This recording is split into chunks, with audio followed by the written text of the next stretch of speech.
Bonjour à toutes et à tous, ravi de vous retrouver pour cette nouvelle vidéo sur la chaîne Smile Cycling.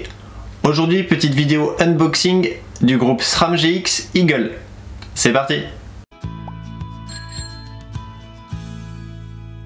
Dans cette vidéo, nous allons donc déballer le nouveau groupe SRAM GX Eagle qui fait donc partie de la gamme Eagle qui est développée par SRAM et qui va compter des transmissions en 12 vitesses. On a donc ici un bon intermédiaire entre le NX qui va être l'entrée de gamme et le XX1 et le X01 qui est généralement conseillé pour de la compétition.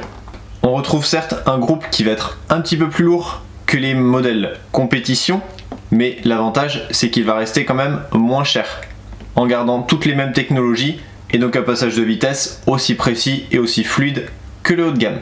Ici on retrouvera quasiment l'amplitude d'un double plateau en 10 vitesses. Mais tout ça sur une seule commande et 12 vitesses. L'avantage aussi du monoplateau, c'est que la commande de droite permet de passer tous les rapports. Cela permet donc d'éviter de croiser sa chaîne et donc de l'user prématurément. À l'heure actuelle, la majorité des VTT milieu et haut de gamme sont équipés d'une transmission monoplateau. Et beaucoup font le choix de passer leur transmission du double plateau au mono. Ceci étant dit, on va pouvoir passer au déballage en lui-même.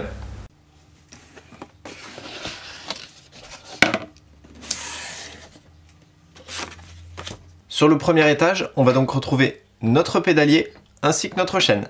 On se trouve donc ici forcément sur un pédalier monoplateau qui va peser entre 610 et 662 grammes en fonction de sa version.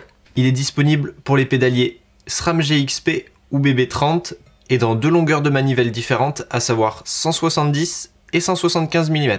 Vous aurez également la possibilité de choisir différents plateaux allant de 30 à 36 dents. Ce pédalier adopte la technologie X-Sync 2 qui va permettre à la chaîne d'avoir une meilleure tenue. Dans un premier temps, grâce à des dents qui vont être un petit peu plus hautes, et dans un second temps, grâce à des dents qui sont plus ou moins larges pour épouser la forme de la chaîne. Cela permettra également d'éviter de dérailler. On est donc ici sur une chaîne également GX qui va peser 258 grammes. Elle va être composée de 114 maillons et est équipée de la technologie Flow Limit qui va limiter les frictions, ce qui va garantir une transmission plus silencieuse et une durée de vie de la chaîne optimale.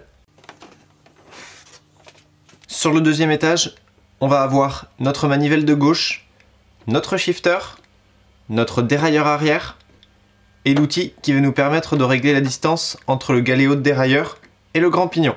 On retrouve donc ensuite notre dérailleur arrière, celui-ci va peser 290 grammes. Il utilise la technologie Cage Lock qui va permettre de pouvoir enlever plus facilement sa roue ou sa chaîne, ainsi que le système Roller Bearing Clutch qui va permettre en fait de ralentir les mouvements de la chape. Cela va permettre d'éviter d'avoir des sauts de chaîne qui pourraient vous faire dérailler ou abîmer le cadre lorsque la chaîne vient taper dessus. On va retrouver une longueur de chape qui est nettement plus importante que sur la version 11 vitesses, tout simplement pour jouer sur l'amplitude importante entre le petit et le grand pignon. Ensuite, on retrouve notre shifter droit. Celui-ci pèse 122 grammes. Il est doté du système Matchmaker X qui va permettre de fixer votre shifter directement sur le collier de frein.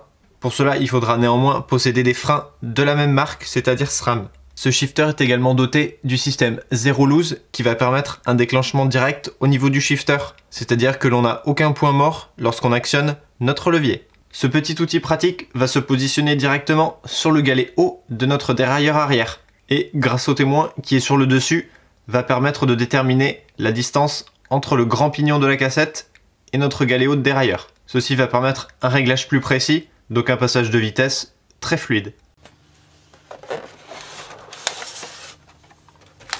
Et enfin, sur le dernier étage, on va retrouver notre cassette. On termine donc par notre cassette. Celle-ci pèse 450 grammes. Elle va donc compter pas moins de 12 pignons qui vont être assemblés les uns aux autres par un système de rivets. Cette technologie full pin permet de gagner du poids et avoir un intérieur de cassette qui est creux. Sur celle-ci, on va compter pas moins de 123 rivets. On retrouve ici les 11 premiers pignons en acier et le dernier en alu pour gagner du poids. On commence donc ici par un petit pignon de 10 dents et on va venir terminer par un grand de 50, ce qui nous laisse 500% de plage. Attention toutefois, les nouvelles cassettes en 12 vitesses sont uniquement disponibles pour les corps XD. Donc si jamais vous changez de transmission, vérifiez bien que votre corps de cassette soit compatible avec ce nouveau système. Voilà, c'est la fin de cette vidéo, merci de l'avoir suivi. Si jamais vous avez des questions, n'hésitez pas à me les laisser en commentaire.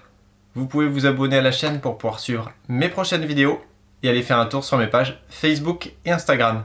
Merci et à bientôt.